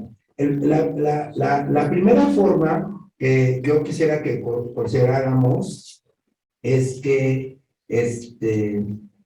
perdón, la primera forma que consideramos, ¿qué temas tenemos sobre, cómo podríamos reseñar en este momento? ¿Le puedo explicar? No sé si es por mi edad o hace calor, ¿podría abrir su ventanita si no está lloviendo? ¿Está lloviendo? ¡Ay, fue un buen chiste! No, no fue un buen chiste. Entonces, ¿cómo se llama esta sesión? ¿Cómo podríamos reseñar todo lo que el doctor Samuel Hernández de Alba nos hizo favor de explicarnos? Todas las hipótesis que habló el doctor, la forma de los errores, el planteamiento, etcétera, etcétera, ¿a dónde van a concluir todos esos temas que hizo el doctor? En el amparo. ¿Me siguen? Entonces, una de las principales virtudes que tenemos para hacer valer todos los errores que el doctor Samuel nos hizo ver, todas las instituciones que nos planteó y todos los temas que nos dejó de reflexión, en el momento que se resuelvan, esos temas los voy a agotar los recursos y los voy a llevar al juicio.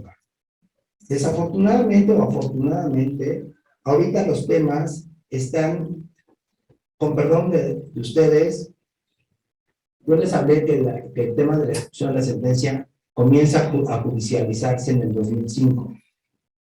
Y hoy es toda con perdón de expresión, yo no sé por qué se da nada más un módulo en las maestrías, y lo digo con respeto, porque el doctor da esa materia, porque yo creo que ya deberían ser un tema de una especialidad, no de un módulo, porque se ha convertido en un tema tan importante, tan reflexivo, que requiere de mucho estudio y de mucha especialidad. porque no es lo mismo hacer antes una promoción para poder hacer un tema que hacer un planteamiento al juez de ejecución y más cuando se está colitigando. A mí cuando el doctor habló del tema de que la gente del Ministerio Público puede estar presente, pero no representa a la institución, y por qué si está en ese tema él podría hacer planteamientos en la gente del Ministerio Público, se me hizo muy reflexivo, ¿no? Entonces, esto, ojalá y ustedes lo retomen y piensen que cuando les acontezca, resulta ser que hay que oponerse al tema, y obviamente el juez de ejecución se dice que son sus reinos, yo creo que son sus feudos, ¿no? No son sus reinos, y lo digo con respeto, ¿no? Porque al final de cuentas, conocemos a mucha gente que ha dado su vida a la impartición de justicia federal, y son unas gentes súper capaces, pero pues al final de cuentas a veces son temas de criterio, ¿no?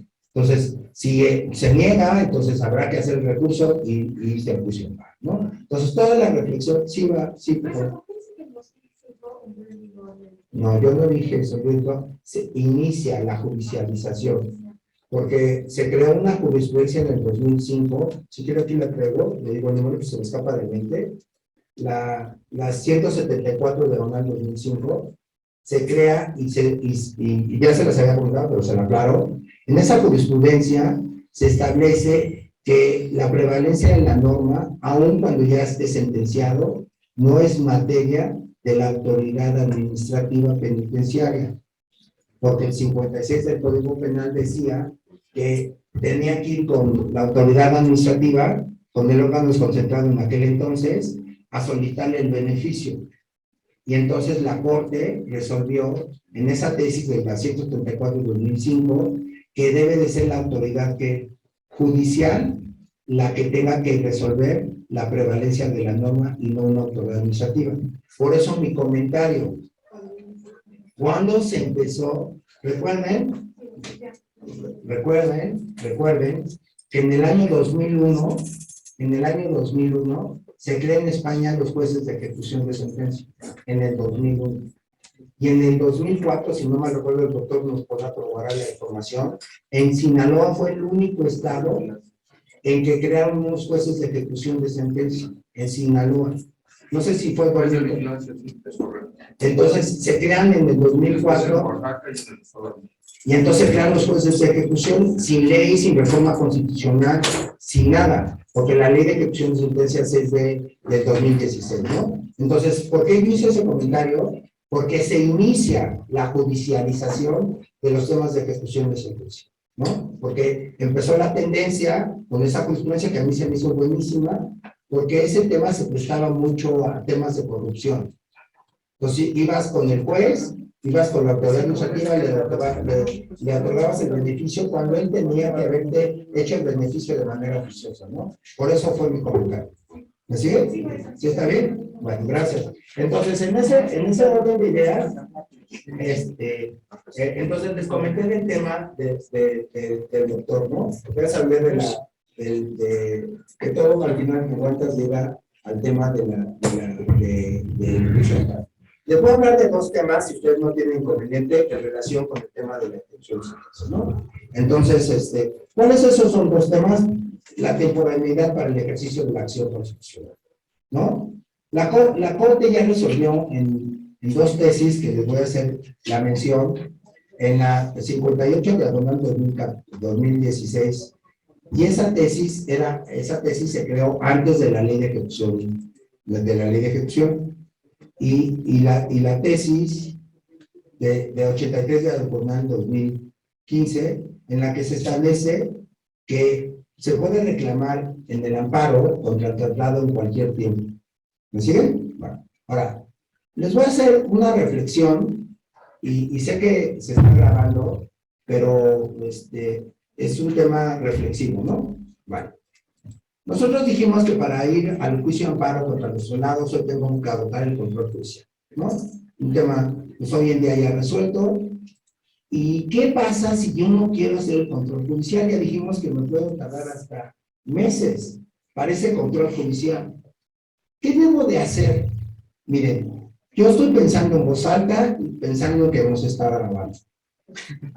¿Vale? Así, fíjense. Se los dejo a reflexión. Número 1, en el juicio de amparo no hay una excisión de actos. Lo explico. Yo no puedo reclamar un acto que sea excepción al principio de definitividad y un acto que no sea excepción al principio de definitividad, y el juez de distrito me admita por uno y me deseche por otro. Porque no puede haber separación, no puede haber la división de la contingencia de la causa. ¿Me sigue? Pues quiere decir que si yo voy y reclamo traslado, el juez de distrito me lo va a desechar. Porque ya en la jurisprudencia nos dijo que tengo que tener control judicial. Pero ¿qué tal si yo voy y le digo al juez de distrito, fíjate que lo trasladaron y está incomunicado? Está torturado. Y entonces sé que se está grabando y entonces, ay, ese tipo le está diciendo que cometa delitos. No. Recuerden que el tema es que, voy a decir otra forma, el tema es que el 261 de la ley de amparo, en su fracción 1, contempla el delito por decir hechos o aserciones que constituyan antecedente del acto reclamado y faltar a la verdad.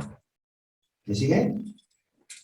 Pero la excepción que es incomunicación, tortura, deportación, etcétera, etcétera.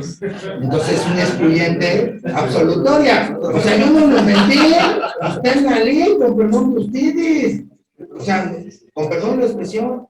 Pues yo te lo tengo de reflexión, ¿no?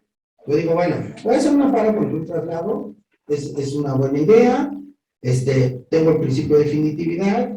¿Cuál es la solución? Ese es el ejercicio que debemos de hacer. El tema de ir al juicio de amparo no es como, pues, mucha gente lo piensa, ¿no? Vamos a hacer lo que todo el mundo hace. Pues pues es como los chicos o las chicas que les gusta guisar. Pues el arroz verde cualquiera lo hace, ¿no?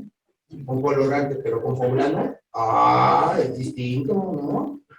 Es distinto, ¿están de acuerdo, no? Entonces hay que buscar las cosas novedosas.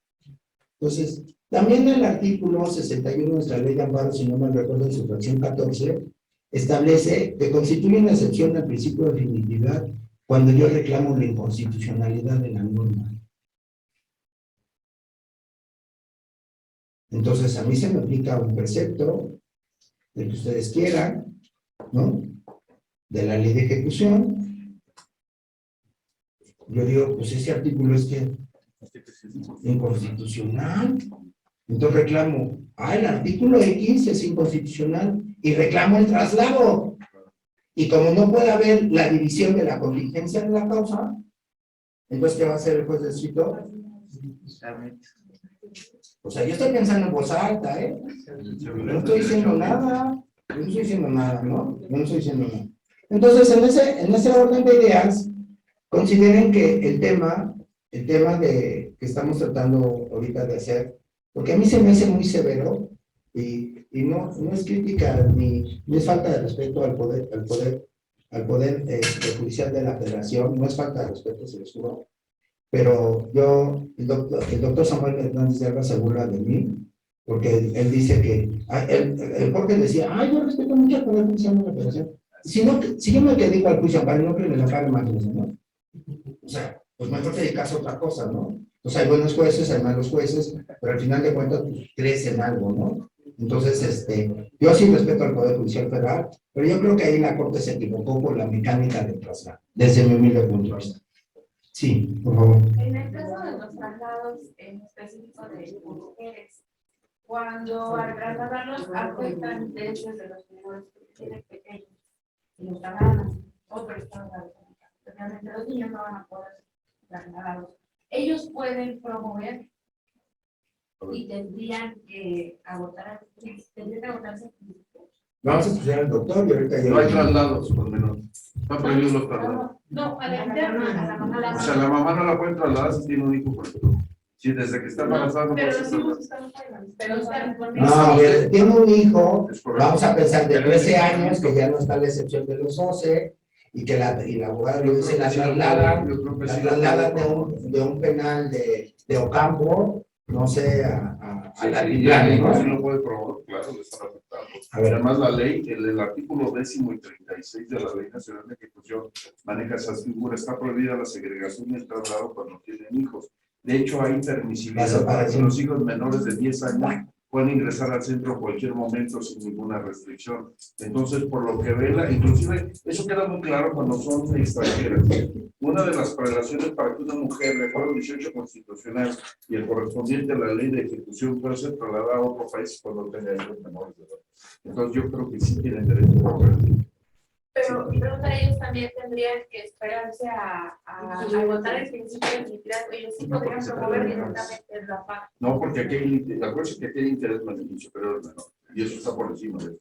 Y por ejemplo, en el caso de que los penales prohibieron la entrada de los menores por la cuestión de COVID. Se le está violentando todos los derechos, porque inclusive la ley es muy clara, no solo que vio, se lo estoy diciendo, parece que es el artículo 10º, donde dice que los últimos párrafos señala que los hijos menores de 10 años no se les puede restringir de ninguna forma, ni por hora, ni por día, la visita de su madre. Ni aun cuando sea el protocolo propio del centro penitenciario, prohibir. No, el protocolo lo fundamenta el artículo 33 y es una ley secundaria de la ley de ejecución, por lo tanto no puede estar por la ley, por encima de la ley de ejecución. Y hay que ver si el protocolo cuenta con la debida legalidad, porque los protocolos se generaron dentro de los transitorios de la Ley Nacional de Ejecución con cierta normatividad. Muchos de los protocolos no cumplen con las características de acuerdo a la Ley Nacional de Ejecución, por lo tanto son ilegales de todo. ¿Sí? Entonces, hay que ver si esos protocolos fueron, a ver, bueno, pues el artículo 33 habla de todos los protocolos, visitas, visita conjugal, etc.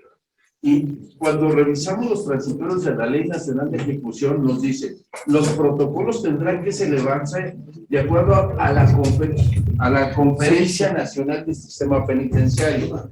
Es decir, A ver. No, porque es muy interesante. Yo ahorita yo leo. Es que no hablo de los protocolos. Los protocolos les pusieron cierta, aparte que se publicó la Ley Nacional de Ejecución, dentro de los transitorios dieron cierta temporalidad para generar esos protocolos nuevos derivados de la Ley Nacional de Ejecución Penal, artículo 33. Y entonces, dice, se va a reunir la Conferencia Nacional del Sistema Penitenciario para elaborar. Ese es un tema. La Conferencia Nacional del Sistema Penitenciario la preside el instituto, de acuerdo a la Ley de Seguridad Pública, el titular del órgano es concentrado en prevención y rehabilitación social y todos los directores de las entidades de la República. ¿Sí? Ahí habrá que verlo. Si ese protocolo cumple con ese requisito que señaló la Ley Nacional de Ejecución, si no, no tiene validez para empezar. Pues ya le estoy dando el remedio del trapito, ya le di la solución. No, no existe. Entonces tu protocolo ni siquiera es válido, de acuerdo a la Ley Nacional de Ejecución. Entonces, muchas veces, inclusive el otro día dijeron, no es que el protocolo, lo que pasa es que nos marean y no conocemos de ejecución, pero los paramos en 3 minutos. Con todo respeto a los custodios, o la custodia penitenciaria que lleva, ni siquiera tienen conocimiento de lo que realmente es. Y entonces violenta, inclusive, aprovecho para ese tema, la revisión. Tienen una normatividad y va a llevar un protocolo. Si no hay el protocolo, las revisiones que están haciendo pueden ser violatorias e inclusive delictivas. Porque inclusive abusan de la sexualidad de las personas. Pues desnudan. Entonces, no tienes protocolo, entonces ¿cómo es de acuerdo al protocolo? Es válido el protocolo, si no es válido, están metiendo. La provisión, incluso del ingreso de alimentos, las Pero, cantidades. Totalmente de acuerdo, pero hay protocolos que tienen que haberse dictado por la Conferencia Nacional del Sistema Penitenciario. Y les cuento que ni siquiera saben de qué estoy hablando.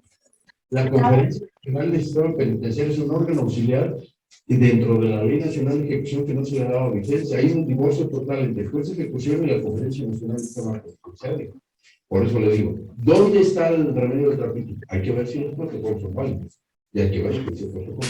Para ver si es cierto lo que está diciendo el doctor.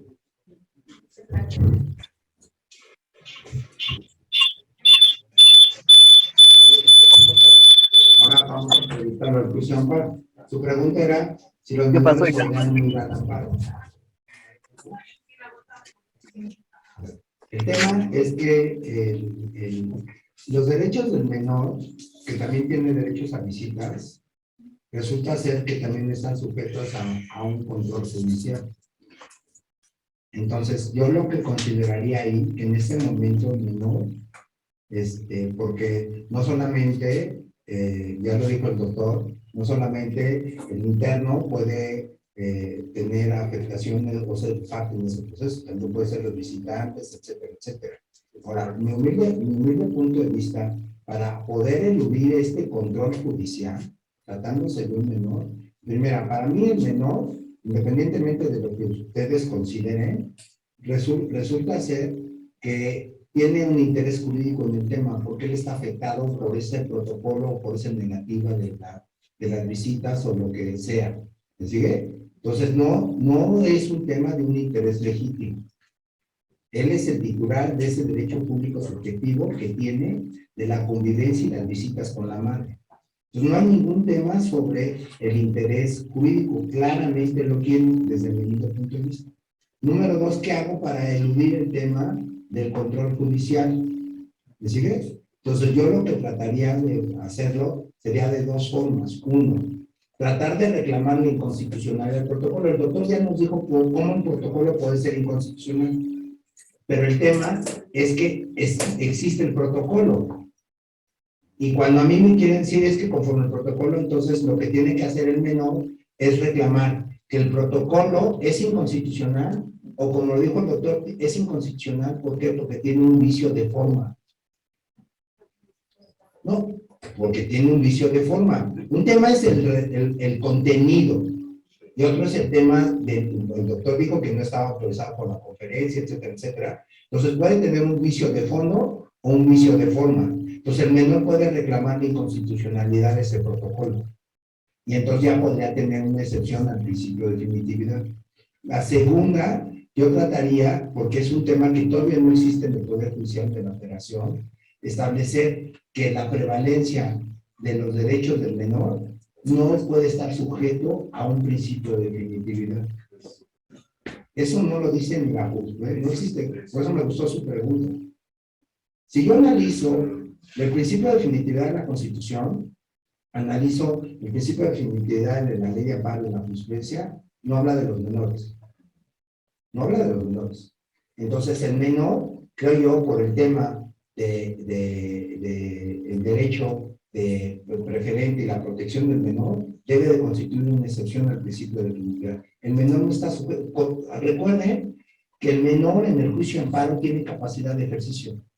Él no requiere de ejercitar su acción de amparo por conducto de su representante legal o de su tutor. Él puede ejercitar su derecho de acudir al juicio de amparo y el juez de distrito le designará un tutor dativo, ese es lo correcto, un tutor dativo, o él puede designar, si ya es mayor de 14 años, puede designar, se me olvidó ya si es 14 o 16, se me escapó brevemente, puede designar al tutor dativo.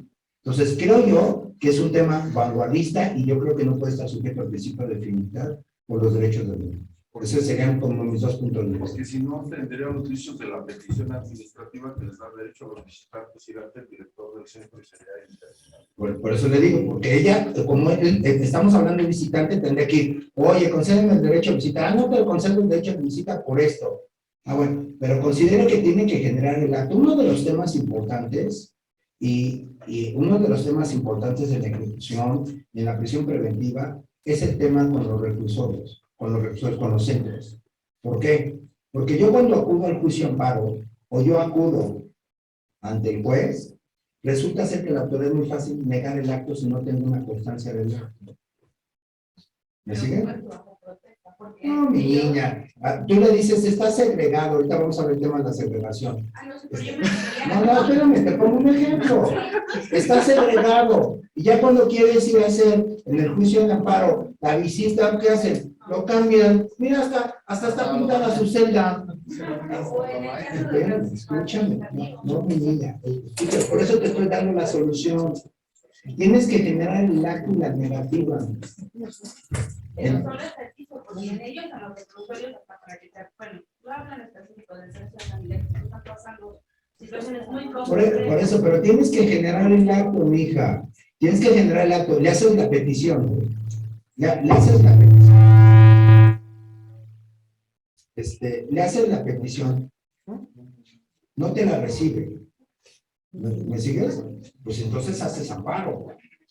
Y tú puedes decir, oiga, no me la está recibiendo. ¿De qué me sirve hacer amparo contra el derecho a petición? Le voy a tardar un mi niña. Porque cuando él diga es cierto o no es cierto el acto reclamado, tú puedes ampliar tu demanda de amparo. El tema es que no es demanda. Puedes hacer ampliación y ampliación por los actos reclamados.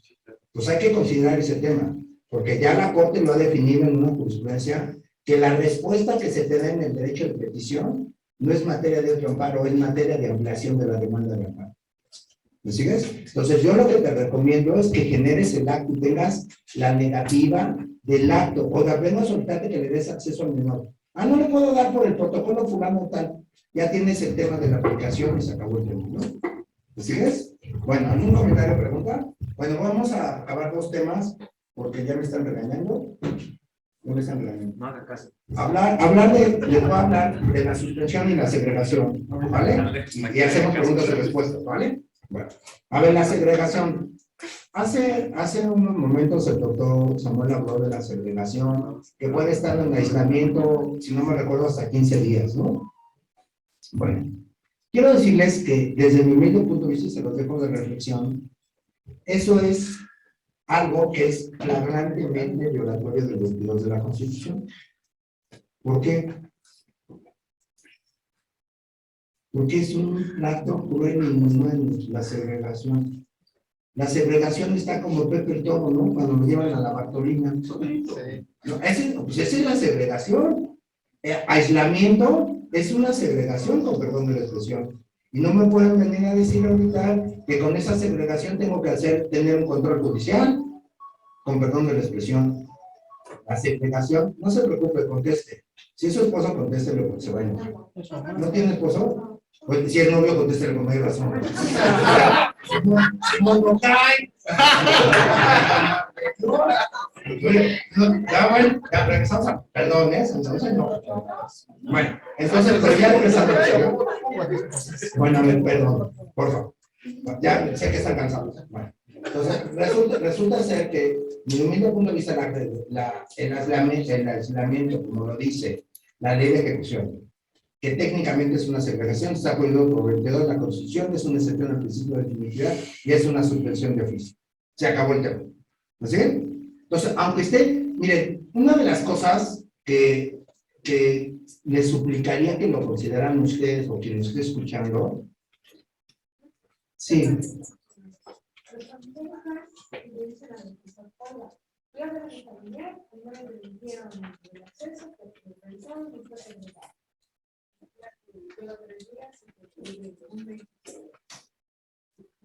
Contra ¿Hacer amparo? que van los familiares.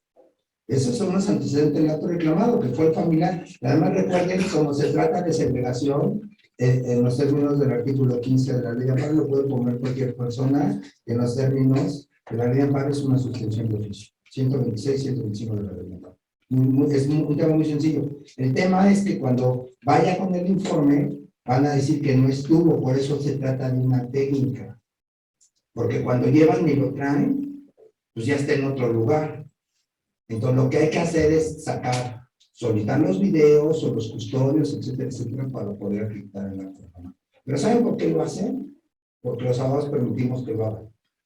Porque eso es lo que pasa con la prisión preventiva justificada, con los excesos de la gente del Ministerio Público, con los excesos del juez de ejecución de sentencia. Cuando tú le demuestras al juez de ejecución de sentencia, con los jueces de control, cuando tú le demuestras al juez, oiga, señor juez, lo que dijo en su audiencia de vinculación y en la audiencia inicial y en la vinculación está mal porque en la prueba le dieron una arrastrada, pero si nosotros los dejamos seguir, como dice el doctor, como son sus reinos, pues van a seguir siendo sus reinos, ¿no? Con perdón de expresión. Lo último, la suspensión, y con eso acabamos el tema. Salvo mejor consideración de ustedes, porque ya me están regañando.